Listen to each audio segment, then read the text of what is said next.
Seremos más breves, sí. Hola, muy buenos días. Así que estamos ahora en esta meditación de día jueves y hoy la hemos titulado San Pablo y la Semana Santa. Vamos a hablar de ello, de los símbolos que tiene esta religión del cristianismo, de dónde viene, cuáles son sus orígenes y qué es lo que nosotros al día de hoy, sin tener que profesar tal vez el catolicismo propiamente tal, sí podemos rescatar, ¿no? Porque los símbolos son algo que es inmortal y también requieren de una tradición y también de mantener esos valores. Así que muy, muy contentos de puedo verlas ahora y verlos, a diferencia de los enlaces que hacíamos anteriormente con el StreamYard. Así que también eso enriquece más nuestra conversación y bueno, nosotros hacemos reflexión y meditación, ambas. Entonces vamos a partir con nuestra meditación. Lo primero es mencionar a Paulo de Tarso, Pablo de Tarso, o Saulo, como él se solía llamar, ¿no es cierto?, después de que deja propiamente el judaísmo para convertirse al cristianismo, que no es una conversión, sino que es más bien una experiencia transformadora. Era lo que él decía, lo que nos quedó de los libros de los Hechos de los Apóstoles, ¿no?, que vino después de 50, 60 años después de su muerte, que son lo más fidedigno que ha quedado de él, ¿no? Es la recopilación, prácticamente más de la mitad de este capítulo de la Biblia, que ustedes lo pueden encontrar, habla sobre Pablo, ¿no? Bueno, y la otra fuente son las cartas de Pablo, ¿no? Que esas son epístolas, es decir, son anuncios que se hace a público de las peripecias, ¿no? Eh, de sus caminos, ¿no?, discipulares, de todo el trayecto que hace tanto en Antioquia, ¿no?, o Antioquía, en Jerusalén y en distintas partes, en Roma incluso. Así que, bueno, Pablo de Tarso es una figura realmente enigmática, muy, muy enriquecedora. Es fundador de la iglesia junto a Pedro, ¿no? Y bueno, Pablo tiene también muchas cosas que él es judío, ¿no? Lo entendemos así. Es judío, él profesa, él es miembro del Sanedrín, profesa la religión, ¿no es cierto?, judía, pero poco a poco, bueno, va investigando también a esta religión o a este movimiento cristiano que están haciendo, que no se llama así, ¿no? Y al final, al principio que lo va mirando, observando, de una manera no con muy buenos ojos, pero que vamos a ir dando la bienvenida también. No la ve con buenos ojos al comienzo, pero que sí, después poco a poco se va enamorando de esta nueva corriente, ¿no? Y él siempre es judío, ¿no? Él profesa todo lo que tiene que ver con la tradición judía, pero poco a poco también va teniendo problemas con el Sanedrín, ¿no?, que era el miembro, la agrupación, ¿no?, de los sacerdotes, de los sabios judíos. Lo que es muy lindo en Pablo es este misticismo que nace en él de pronto, ¿no?, hacia lo que va a ser la experiencia transformadora. No decimos que es una conversión porque de ser conversión tendría que cambiar abruptamente de una religión a otra. La verdad es que él no deja el judaísmo, sino que empieza a abrazar el cristianismo, ¿no?, que es distinto. Y siempre fue un hombre religioso, pero viene este misticismo mucho más profundo y él también empieza a indagar en los grandes misterios y se va a hacer los periplos que hacen los iniciados, ¿no?, los adeptos. Las escuelas de grandes misterios, donde se educaron los Pitágoras, Platón, eh, Zoroastro, ¿no?, que fueron a India, estuvieron en Egipto, en Babilonia, en distintas escuelas. Bueno, Pablo de Tarso también hizo lo mismo, ¿no?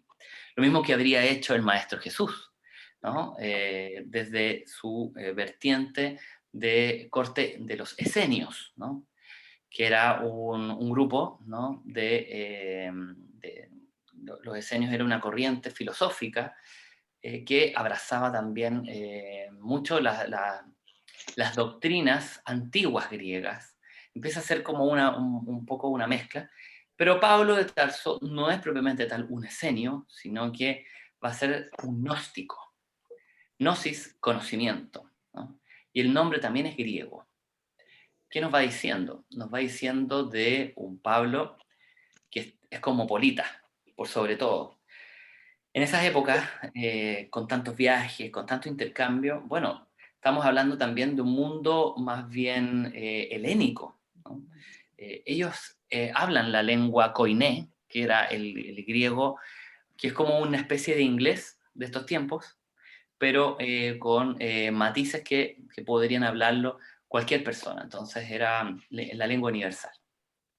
Entonces los gnósticos eran estudiosos, eran místicos, se preparaban para los grandes misterios y Pablo era uno de ellos. Nació en la ciudad de Tarso y Pablo era también un fariseo, ¿no?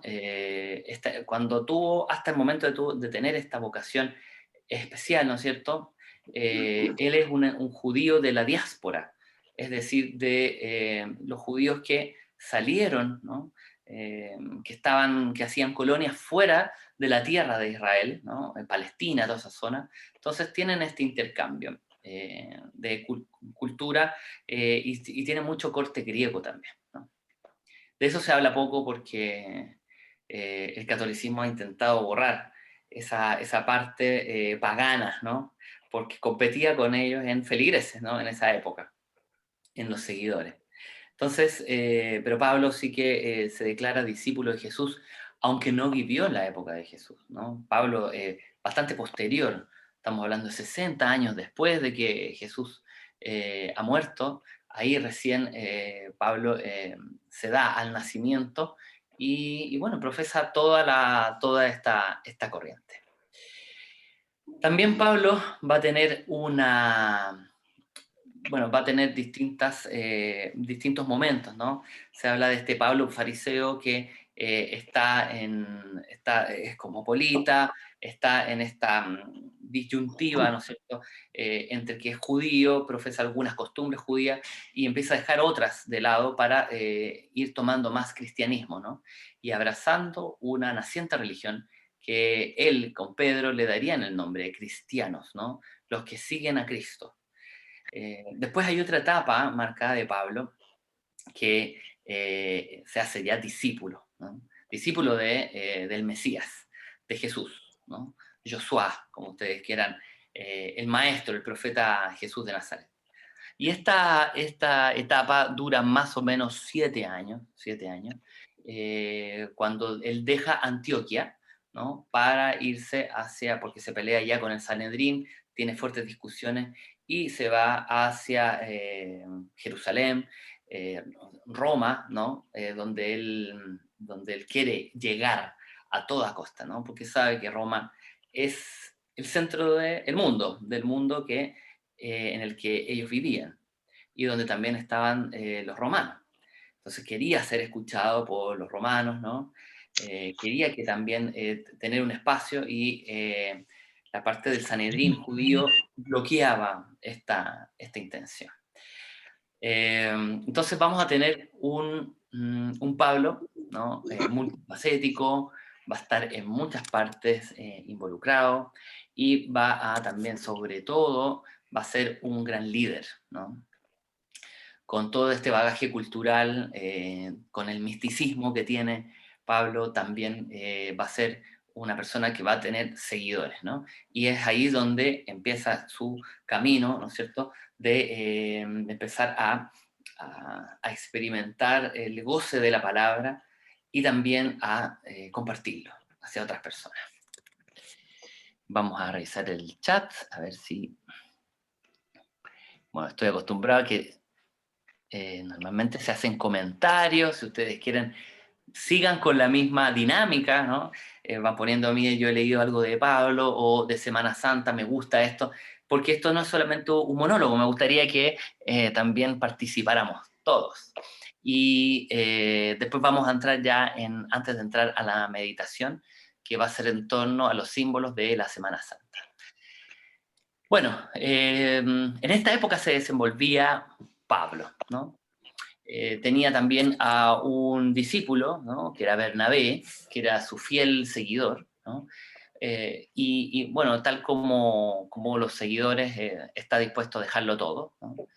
eh, Se hacen votos de pobreza, votos de castidad, en verdad son prácticamente naturales, ¿no? Para estos religiosos, para estos místicos, por la pureza, ¿no es cierto?, de las energías, de mantenerse lo más castos posible, de no intercambiar con otras energías. Tiene un trasfondo también religioso y también de voto hacia lo divino, ¿no? De casarse con lo divino. Entonces, todos estos elementos también están en Pablo, o sea, no había tiempo para tener pareja, aunque algunos sí los tenían, ¿no? Bueno, está los hechos de los esenios, ¿no? Que incluso se habla en algunos evangelios, que el mismo Jesús habría tenido, ¿no? A María Magdalena como su compañera. O sea, esto se da, esto no es algo. Claro, como nosotros tenemos la cultura judeocristiana y católica, se le viste, ¿no es cierto?, con ropajes divinos, como que, no, como que están sobre esto. Pero la verdad es que los hombres y mujeres hacían voluntariamente estos votos, o podían tener también parejas, ¿no? Esposas, esposos. Lo que es cierto también es de que todos sus bienes normalmente eran traspasados a los grupos donde ellos estaban, ¿no? En un acto de generosidad, de despojo, de rechazo hacia lo material y de convergencia hacia lo divino. Entonces, en este sentido, Pablo no es distinto a lo que veíamos, ¿no es cierto?, en otros místicos, ¿no? Pablo, después canonizado, ¿no es cierto?, y santificado por la Iglesia como San Pablo, ¿no? Y nosotros recordamos el día de San Pedro y San Pablo, los 29 de junio, ¿no? Donde se celebra a estos dos padres de la Iglesia, ¿no? Y se les agradece, se les hace un homenaje en torno a su esfuerzo, a su también impronta de haber fundado esta religión católica, ¿no? Que después se llamaría católica, pero al principio se llamaba cristiana, ¿no? Porque seguían a Cristo. Y después de que Pablo, hay una tercera etapa después de que se consagra como discípulo de Jesús, es que viene el Pablo misionero independiente, ¿no? Que ahí ya va solo, ¿no es cierto?, hacia esas fronteras, va por Tesalonia, por distintas partes de Filipos, en distintas localidades, ¿no?, en ese Mediterráneo. eh, y ahí podemos ver que Pablo va a estar profesando esta religión. Pablo era gnóstico, también habíamos dicho, es decir, un seguidor del conocimiento, de buscar en las letras, de buscar en la Sagrada Escritura, arcaica, muy anterior a lo que era el cristianismo, ¿no? Estamos hablando de escrituras incluso babilónicas, acadias, incluso sumerias también, para una línea de tradición que él también empieza a acoger, ¿sí? Con Pablo. Así que, bueno, vamos a empezar nuestra meditación después de esta introducción a quién era Pablo de Tarso, porque lo mencionamos, porque, bueno, el padre de la iglesia, estamos en un periodo de recogimiento que también nos toca a todos, ¿no? Porque nosotros, ustedes saben que profesamos acá bastante experiencias y costumbres del budismo tibetano, pero nos acogemos al Cristos, al Buda, al iluminado, y en torno a eso tenemos que ser fieles a esa conducta de buscar también que Jesús también fue un Buda, y desde aquí comenzar. Entonces, la Semana Santa, quiero presentarles 7 símbolos que hay, y en torno a esto vamos a realizar nuestra meditación. y vamos a ir conversándolo. Vamos a estar en una parte lo más quietos posible, de poder estar tranquilos, sin distracciones, y vamos a estar con nuestro cuenco aquí.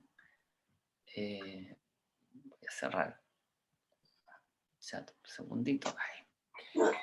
Y vamos a tocar, ¿no es cierto?, nuestro cuenco, como siempre, de, de ordenamiento, ¿no es cierto?, en la meditación. Y la primera respiración es para sentir que el aire que inhalamos que nos da vida. Y así renovamos el aire también. En el sonido del cuenco retenemos unos segundos y botamos.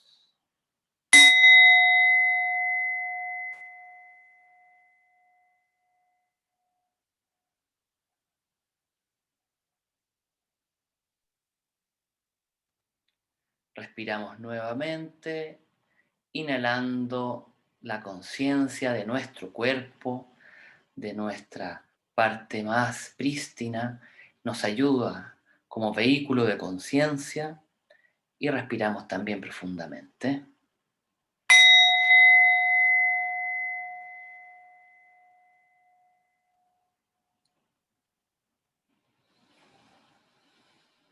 Por último, respiramos haciendo conciencia del espacio-tiempo que ocupamos, de nuestra relación con el entorno, después del sonido de nuestro cuenco.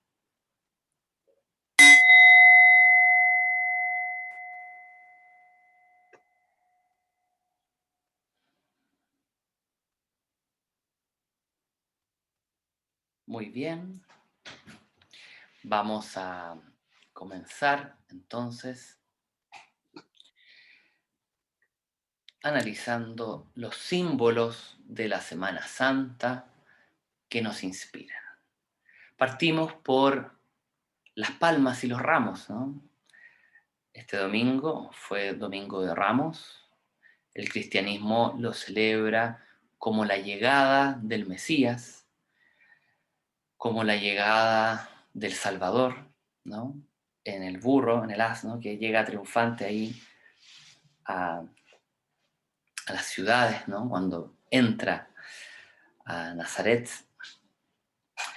Y en este símbolo hay una clave, que es la victoria. La victoria de quién sobre quién. La victoria del hombre divino sobre el hombre animal, ¿no? El hombre animal que es la ignorancia, es lo irracional, y triunfa este hombre místico, el hombre que se eleva, ¿no? Hombre o mujer, por supuesto, que se eleva y alcanza las altas cumbres del conocimiento intelectual, pero el más importante, el conocimiento espiritual, el conocimiento de sus fortalezas, ¿no? Como los grandes bastiones, sus fortalezas en cuanto a cuánto puede trabajarse a sí mismo. Esa es la gran victoria, ¿no?, que celebra el Domingo de Ramos, la resurrección, ¿no?, también, pero por sobre todo la entrada triunfal de un hombre en el reino de los cielos, como diría el cristianismo, que para la sabiduría en general es la entrada al reino de lo divino, ¿no? En ese reino de lo divino vamos a experimentar la transmutación de animal a humano, de humano a Dios. Porque dioses sois, pero lo habéis olvidado. También eso nos lo decía Pablo en un aspecto oracular. El otro símbolo que tenemos también en Semana Santa, segundo símbolo, es el pan y el vino. El pan y el vino están en la Eucaristía, ¿no?, presentes cada domingo, en cada celebración, eh, y lo que va a representar es, como ustedes muy bien saben, el cuerpo y la sangre de Cristo. Esa sangre derramada, ¿no?, que será entregada para todos los hombres y por todos para el bien y la limpieza de los pecados, ¿no? Esa sangre que es sacrificio, el pan, es la dación del yo, ¿no?, en nuestra parte de carne, es el sacrificio, sacro oficio, ¿no?, de la entrega de un trabajo espiritual que identifica la dualidad entre el cuerpo o la personalidad que muere y el alma que es inmortal y sigue sus trayectos y su crecimiento. Así que vamos a encontrarlo como el símbolo, ¿no?, muy cristiano, pero que también tiene raíces muy antiguas, ¿no? El lavatorio de pies, que es otro símbolo, ¿no?, que vemos cuando en la misma última cena, ¿no?, que se celebra un jueves santo como hoy, Jesús lava los pies de sus discípulos en símbolo, ¿no?, de la humildad. ¿Mm? En símbolo de que el maestro es capaz de ir hacia la parte más cercana a la tierra, que son los pies, de otros que son más ignorantes que él, ¿no?, que desconocen más que él. Es un símbolo de humildad, ¿no?, es un símbolo de dación nuevamente y de recordarnos que siempre tenemos que ir hacia las bajas esferas, siempre tenemos que guardar una palabra de amor, mantenernos siempre en nuestra calidad de aprendices, no de maestros, sino de aprendices, en donde solo hemos iniciado el camino antes que otras personas. Pero el lavar los pies también, nosotros que realizamos nuestras meditaciones budistas, lo hemos constatado en, en esas ocasiones de poner los pies del Buda encima de nuestra cabeza, lo más alto que tenemos nosotros, con lo más bajo que tenga el Buda, aún así lo de la iluminación, lo búdico es más digno, ¿no?, en ese símbolo. Meditamos sobre la humildad. ¿Qué actos, qué gestos tenemos nosotros de humildad? ¿Son recurrentes? ¿Son muy esporádicos? ¿Es verdadera humildad? ¿Falsa sencillez en otras ocasiones?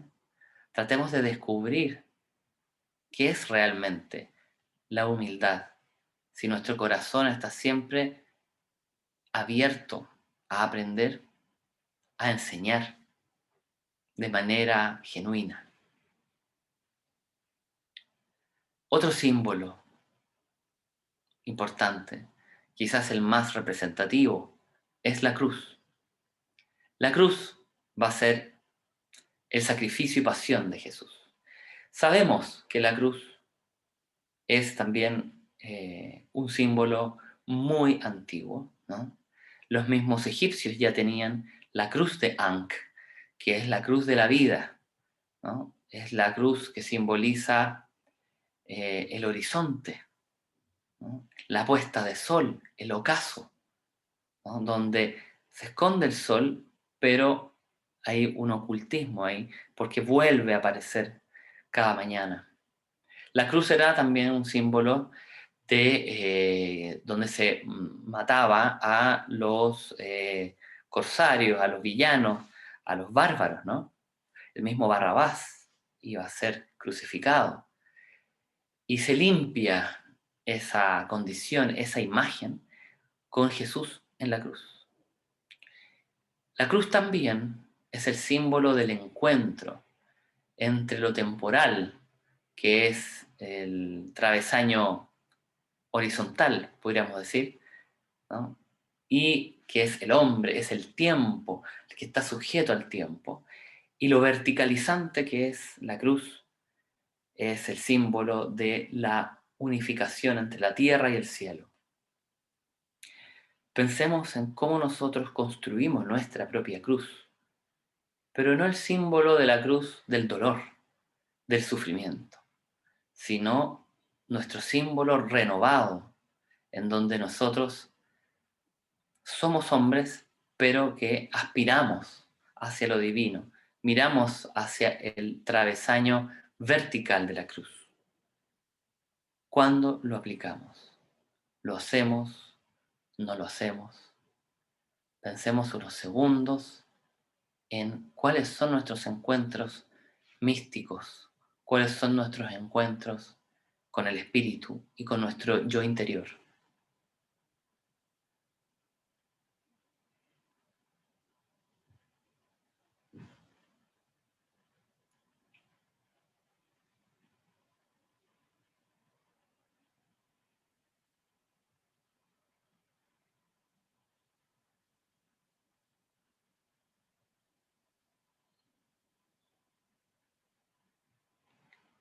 Otro símbolo muy importante es el cirio pascual, ¿no? El cirio pascual es esta vela, ¿no? Larga, blanca. El blanco es el símbolo de pureza, ¿no es cierto? De renovación. La vela, un símbolo muy antiguo, incluso de la época de Zoroastro, ¿no? El profeta que refundaría la religión parsi, ¿no? Estamos hablando de lo más temprano que se cree que vivió Zoroastro es el siglo VI antes de Cristo. El símbolo del fuego es renovación, es la transmutación de una condición de mi yo de hoy para alcanzar otra mejor. Es el símbolo en el cristianismo también de alcanzar los misterios, de comprender, de entenderlo mejor. Tiene también grabadas, ¿no?, las letras griegas, alfa y omega. Esto ya nos dice también que se entrecruza otra tradición, ¿no? Una tradición más pagana, una tradición griega. El alfa es el principio, el omega, el fin. Son la primera y última letra del abecedario. Simboliza, ¿no es cierto?, el traspaso de las eras y nuestra unión con el todo. ¿Cómo nosotros nos unimos? ¿Estamos unificados a la naturaleza?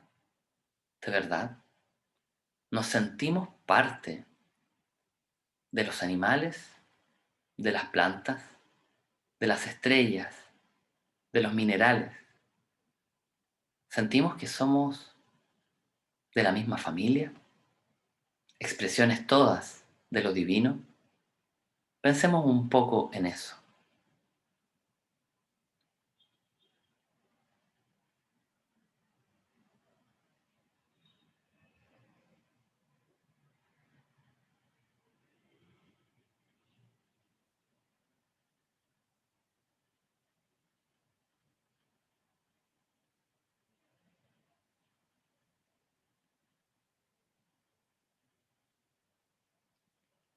Muy bien. Por último, no, perdón, es la sexta, sería el agua bautismal. Cuando de pequeños, ¿no?, en nuestra cultura cristiana, nos bautizan, ¿no? ¿Cuál es el símbolo del bautismo? Es un símbolo de ingreso, ¿no?, de aceptación hacia el reino de Dios. Es el símbolo de la limpieza. Un símbolo muy antiguo, anterior al cristianismo, por supuesto, ¿no? Ya lo practicaban los esenios, ¿no?, y mucho antes. Los esenios, esta secta religiosa judía, pero que tenía cortes también filosóficos, ¿no?, de teosofía, de preparación a los grandes misterios. El agua bautismal es justamente el bautismo, significa inmersión en el agua. Lo practicaba Juan el Bautista. Cuando ve aparecer a Jesús, ¿no? Para que Jesús le pide que lo bautice. Y por las claves mistéricas, ¿no? Eh, Juan Bautista, un esenio, y Jesús también un esenio, se reconocen, ¿no? Simbólicamente, se identifican, y es Juan el que le dice: Señor, eres tú el que me tiene que bautizar a mí, no yo. Yo vine antes para abrirte el camino. Y Jesús le dice: tú cumple con tu trabajo, querido primo. Ellos eran primos. Cumple con tu trabajo y por favor, hazme el ingreso. Es parte de nuestro rito. El bautizo es justamente la inclusión, ¿no? La limpieza, son los votos para poder estar en esa cofradía, ¿no? En nuestro grupo católico, ¿no? Para quienes han sido bautizados. Es la renovación, purificación. Veamos qué hacemos en el día para purificarnos, para sentirnos más limpios cada día.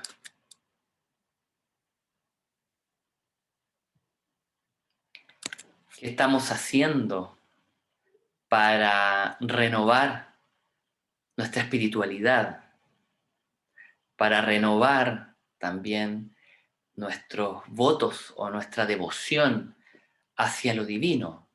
No hacia lo religioso, sino hacia lo divino. Pensar tanto en un Buda, en Jesús, pensar en Yahvé, ¿por qué no? Pensar en los dioses griegos, en los dioses del hinduismo, en los grandes maestros que han venido también a entregar esa palabra. ¿Cómo nosotros nos purificamos? ¿Estamos siendo más limpios cada día? Reflexionemos unos segundos de eso.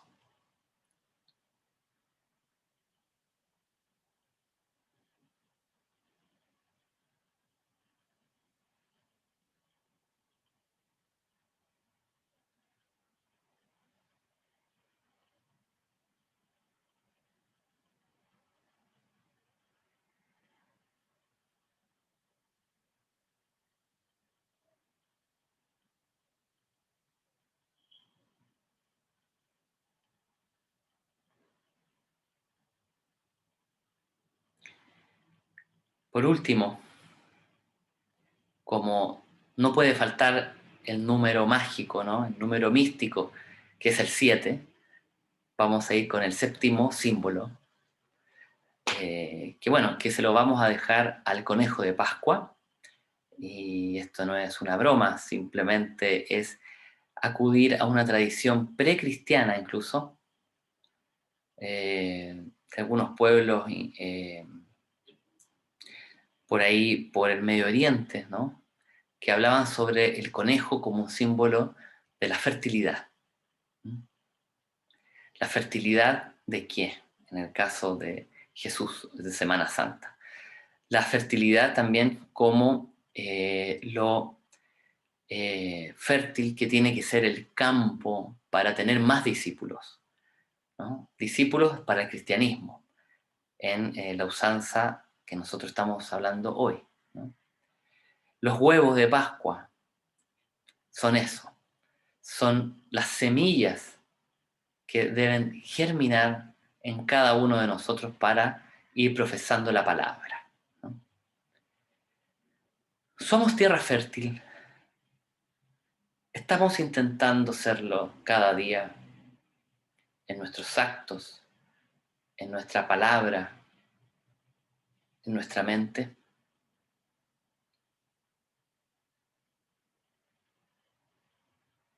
Somos personas que están atentas, vigilantes a sus conductas, vigilantes y también constantemente en examinación. Unos segundos para reflexionar si somos un campo fértil, si somos tierra para el cultivo.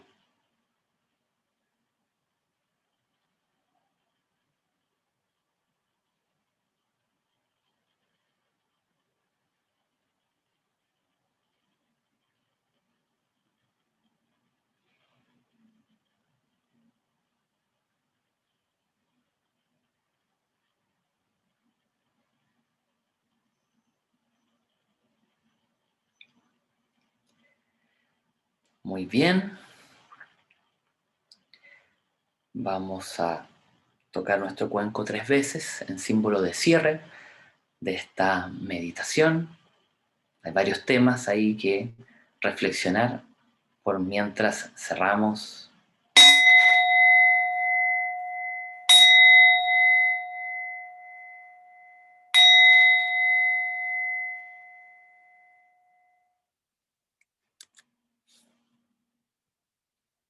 Perfecto.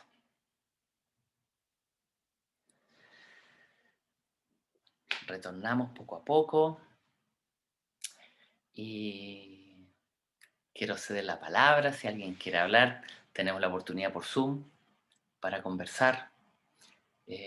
Hablar sobre qué es la Semana Santa para mí. A lo mejor hay mucho recuerdo, ¿no? De la infancia. A lo mejor hay muchas cosas que se despiertan. Bueno, Viviana acá, muchas gracias Jorge, una meditación muy reflexiva. Sí, sí, espero que tengamos esta oportunidad. Yo insisto en que seamos o no católicos, cristianos, ¿no? Eh, Reflexionemos estos días, ¿no? La reflexión hace bien siempre, pero reflexionar sobre también los símbolos que están desplegados en el cristianismo.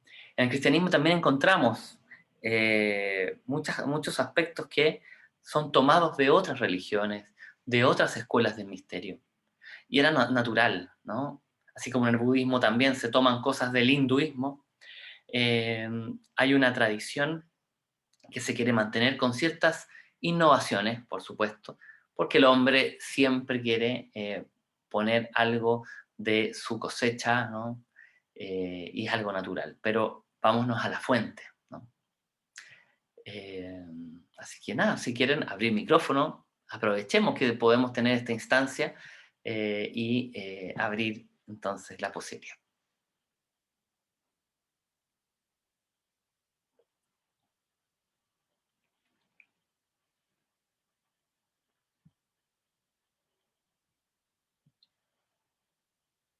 Vamos, sin timidez,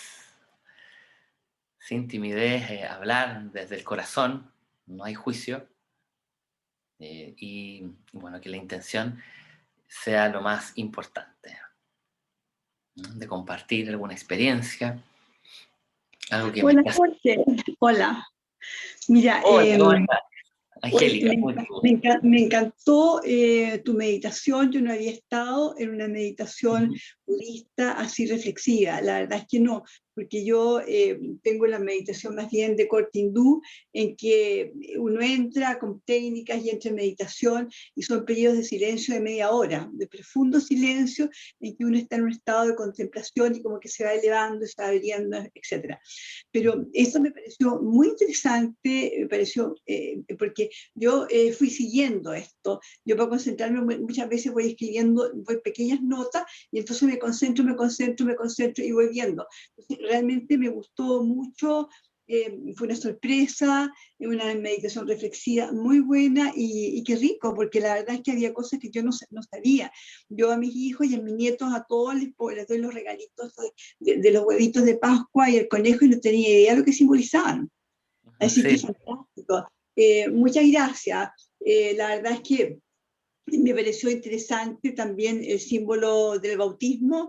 De hecho, a mi hijo los bauticé por, porque sí nomás, pero los he tenido en otra corriente filosófica diferente, así que ellos no bautizaron a sus hijos en forma católica, pero sí por otros ritos, que me parece también válido, y que yo también lo siento mucho más de corazón, porque lo otro como que me había escuchado cosas y no me gustan los curas, entonces no me gusta. Entonces, ujú. me gustó mucho porque me dio como una sensación de que bueno, puedo entenderlo mejor. Sí, bueno, gracias Angélica. Bienvenidas, ¿no?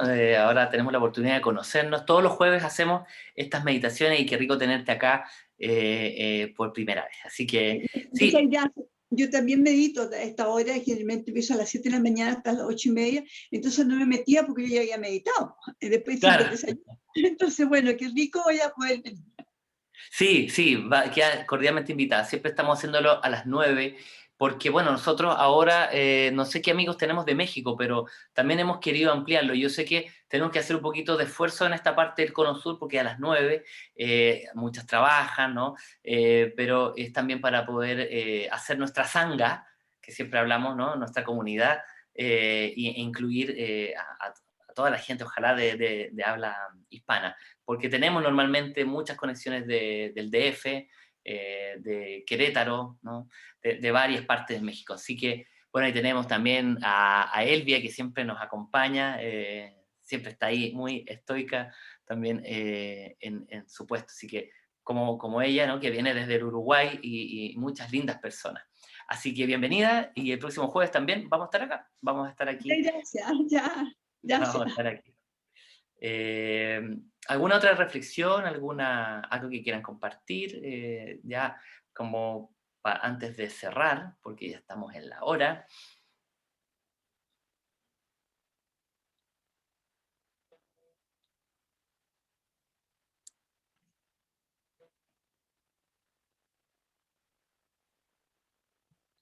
¿No? Bueno, no hay problema. La idea es haber quedado justamente en un estado de reflexión, ¿no? De tomar estos símbolos, ¿no? Que muchas veces yo también los hacía de manera automática, ¿no? No sabía qué significaban, uno no se plantea esas cosas, porque nace ya en un seno familiar que ya se lleva, entonces incluso hasta hacer la pregunta podría ser hasta de mal gusto, porque es como, pero ¿cómo no lo sabe? O podrías incomodar a alguien que no lo sepa, ¿no? Pero lo que hemos encontrado es que normalmente no sabemos de dónde vienen estos ritos, y eso, bueno, así como Angélica que nos contaba, como también tantas personas que nosotros seguimos los simbolismos, seamos rituales, seamos ritualistas, ¿no? Volvamos a esas esencias que nos conectan con nuestros antepasados, ¿no? Nuestros ancestros. Vamos a encontrar la fuente de conocimiento siempre de manera actualizada, ¿no? Porque sirve para el hombre y la mujer de ahora, del año 2021, y es un gran refugio estas palabras, estas enseñanzas. Así que yo solamente cumplo con comunicarlas, como digo, no hay nada mío, sino que simplemente traspasamos esto que nos fascina, nos encanta y nos llena el alma. Así que por este día estamos finalizando. Muchas gracias por vuestra conexión. Les avisamos y ojalá puedan estar unos minutitos antes de las 9. Estoy hablando de 9 hora chilena, argentina, uruguaya. Perú creo que tiene, y Colombia dos menos, o una menos, pero ahí adecúenlo por favor a estar un poquito antes para no tener que, porque acepté lamentablemente hasta un poco tarde a unas personas, ¿no? que ingresaron, no recuerdo quiénes, pero para que no nos pase y no se pierdan todo lo que estamos haciendo, ¿no? La parte reflexiva y luego la parte más meditativa, ¿no? Es una meditación activa, ¿no? Es una meditación que va a estar también conversada, una meditación que se le llama también de acompañamiento. Así que muchísimas gracias y será entonces hasta el próximo jueves y ahí volvemos con algo más de budismo tibetano. Así que un fuerte abrazo y que pasen unas lindas fiestas. Que estén muy bien. Chao, chao.